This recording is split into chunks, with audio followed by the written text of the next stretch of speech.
हरे कृष्णा। आप सभी भक्तों का दिन शुभ और मंगलमय हो। आज पौष मास के छठे दिवसीय कथा में शिव जी द्वारा माता पार्वती को सुनाई गई सच्ची भक्ति और मोक्ष की दुर्लभ कथा का आप श्रवण करेंगे।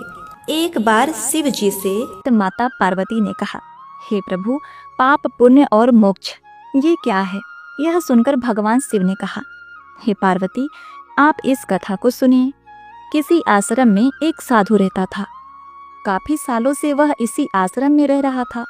वह काफी वृद्ध हो चला था और मृत्यु को वह निकट महसूस कर रहा था, लेकिन संतुष्ट था कि 30 साल से उसने प्रभु का सिमरन किया है।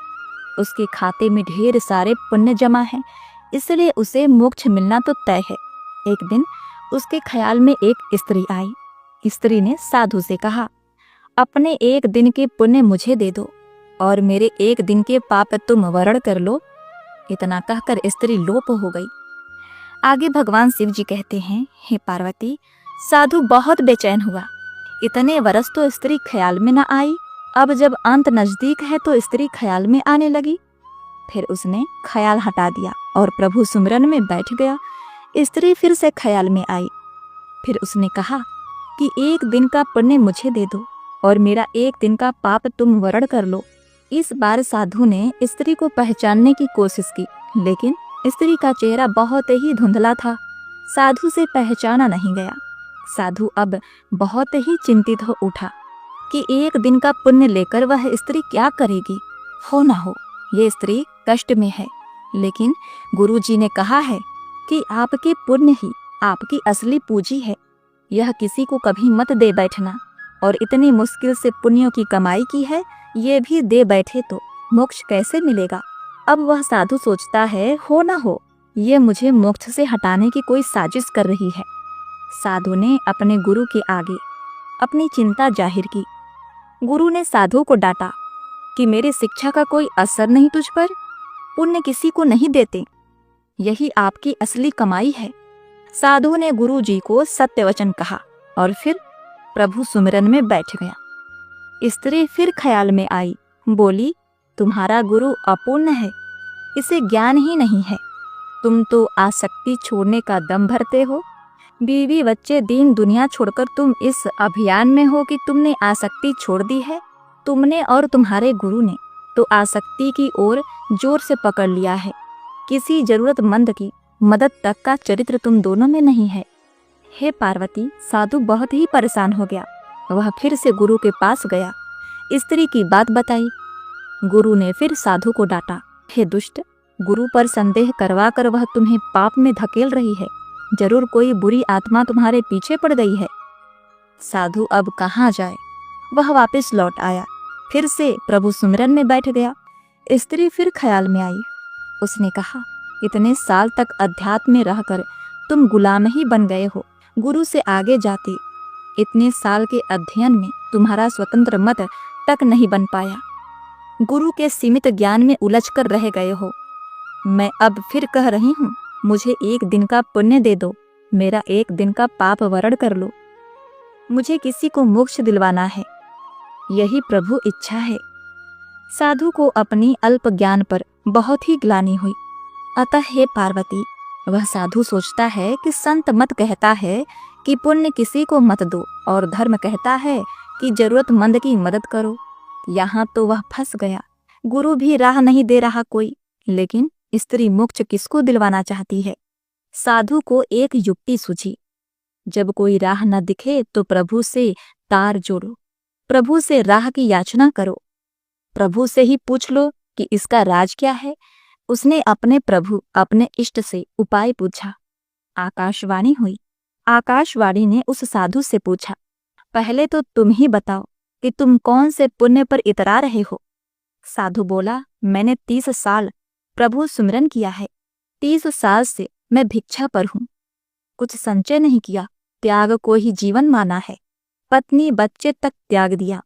आकाशवाणी ने कहा, तुमने 30 वर्ष कोई उपयोगी काम नहीं किया, कोई रचनात्मक काम नहीं किया, दूसरों का कमाया और बनाया हुआ खाया। तुम समझते हो कि राम राम कृष्ण कृष्ण जपने से पुण्य इकट्ठा होता है। मेरे समझ से तुम्हारे खाते में पुण्य शून्य है। अब देखिए, साधु बहुत ही हैरान हुआ, बहुत सदमे में गया, लेकिन हिम्मत करके उसने प्रभु से पूछा, फिर वह स्त्री पुण्य क्यों मांग रही है? प्रभु ने कहा, क्या तुम जानते हो वह स्त्री कौन है? साधु ने कहा, नहीं, जानता नहीं, लेकिन जानना चाहता हूँ। प्रभु ने कहा, वह स्त्री तुम्हारी पत्नी है, तुम जिसे पाप का संसार कहा छोड़ आए थे। कुछ पता है वह क्या करती है? साधु की आंखें फटी की फटी रह गईं। उसने कहा, नहीं प्रभु, उसके बारे में मैं कुछ नहीं जानता। भगवान ने कहा, तो सुनो, जब तुम घर से चुपचाप निकल आए थे तब वह कई दिन तक तुम्हारे इंतजार में रोई। फिर एक दिन उसका संशय खत्म हो गया और बच्चों की भूख ने उसे तुम्हारे गम पोंछ डालने के लिए विवश कर दिया। उसने आंसू पोंछ दिए और वह जगह जगह काम ढूंढने लगी, भटकती रही। वह इतनी पढ़ी लिखी नहीं थी। तुम बहुत बीच राह में उसे छोड़ गए थे। उसे काम नहीं मिल रहा था, इसलिए उसने एक कुष्ठ आश्रम में नौकरी कर ली। वह हर रोज खुद को बीमारी से बचाती, उन लोगों की सेवा करती रही जिन्हें लोग वहां त्याग जाते हैं।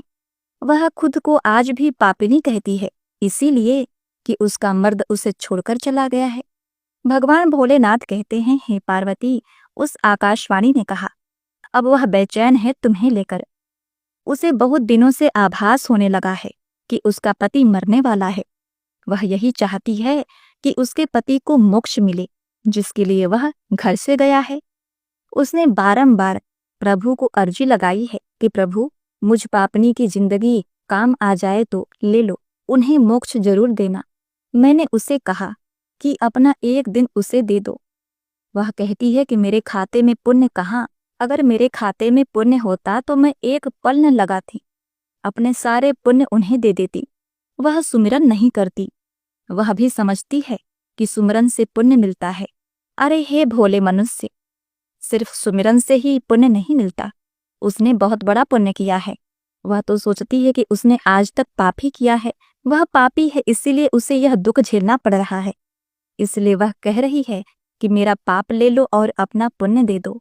अतः हे मनुष्य, मैंने उसे नहीं बताया कि तुम्हारे पास अथाह पुण्य जमा है। पुण्य सुमिरन से नहीं आता। मैंने उसे कहा कि एक साधु है, उससे एक दिन के पुण्य मांग लो, अपने एक दिन के पाप देकर। उसने सवाल किया कि ऐसा कौन होगा जो पाप लेकर पुण्य देता है? मैंने उसे आश्वस्त किया कि साधु लोग ऐसे ही होते हैं। वह औरत अपने पुण्य तुम्हें दे रही थी और तुम न जाने कौन से हिसाब किताब में पड़ गए। तुम तो साधु भी ठीक से नहीं बन पाए। तुमने कभी नहीं सोचा स्त्री और बच्चे कैसे होंगे, लेकिन पत्नी आज भी बेचैन है कि तुम लक्ष्य को प्राप्त हो। तुम्हारी स्त्री को कुष्ठ रोग है, वह खुद मृत्यु शैया पर है, लेकिन तुम्हारे लिए मोक्ष चाह रही है। तुम सिर्फ अपने मोक्ष के लिए 20 वर्ष से हिसाब किताब लगा रहे हो। फिर भगवान शिव ने माता पार्वती से कहा, हे प्रिय, साधु के बदन पर पसीने की बूंदें बहने लगी, सांसें तेज हो गई। उसने ऊंची आवाज में चीख लगाई। यशोदा, साधु हड़बड़ाकर उठ बैठा। उसके माथे पर पसीना बह रहा था। उसने बाहर झांक कर देखा, सुबह होने वाली थी। उसने जल्दी से अपना झोला बांधा और गुरु के सामने जाकर खड़ा हुआ। गुरुजी ने पूछा, आज इतने जल्दी भिक्षा पर?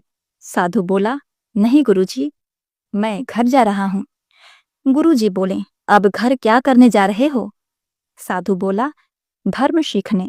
प्रिय भक्तगणों, भगवान शिव जी माता पार्वती से कहते हैं, स्वर्ग का सपना छोड़ दो, नरक का डर छोड़ दो, कौन जाने क्या पाप क्या पुण्य, बस कुदरत पर छोड़ दो। न पैसा बड़ा न पद बड़ा, मुसीबत में जो साथ खड़ा वो सबसे बड़ा।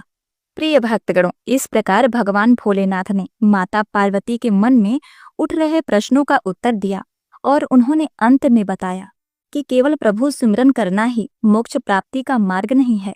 व्यक्ति को अपने हर एक धर्म का निर्वाह करना पड़ता है। उसे अध्यात्म के साथ साथ गृहस्थ जीवन भी मिला है। यदि उसके द्वारा किए गए किसी भी कर्म से किसी का दिल दुखता है, किसी के मन को ठेस पहुंचता है, तो वह कभी मोक्ष को नहीं प्राप्त होता। इसीलिए जीवन में पूजा, भक्ति, श्रद्धा, दान, तर्पण करने के साथ साथ किसी भी प्राणी की आत्मा को ठेस नहीं पहुंचाना चाहिए। जो व्यक्ति ऐसा करता है वही सच में स्वर्ग जाने का अधिकारी होता है। उसे किसी भी प्रकार नरक में जाना नहीं पड़ता, और जो व्यक्ति इसके विपरीत कार्य करता है वह निश्चित ही नरक में जाता है। प्रिय भक्तगणों, तो बोलिए ओम नमः शिवाय। पार्वती पते हर हर महादेव।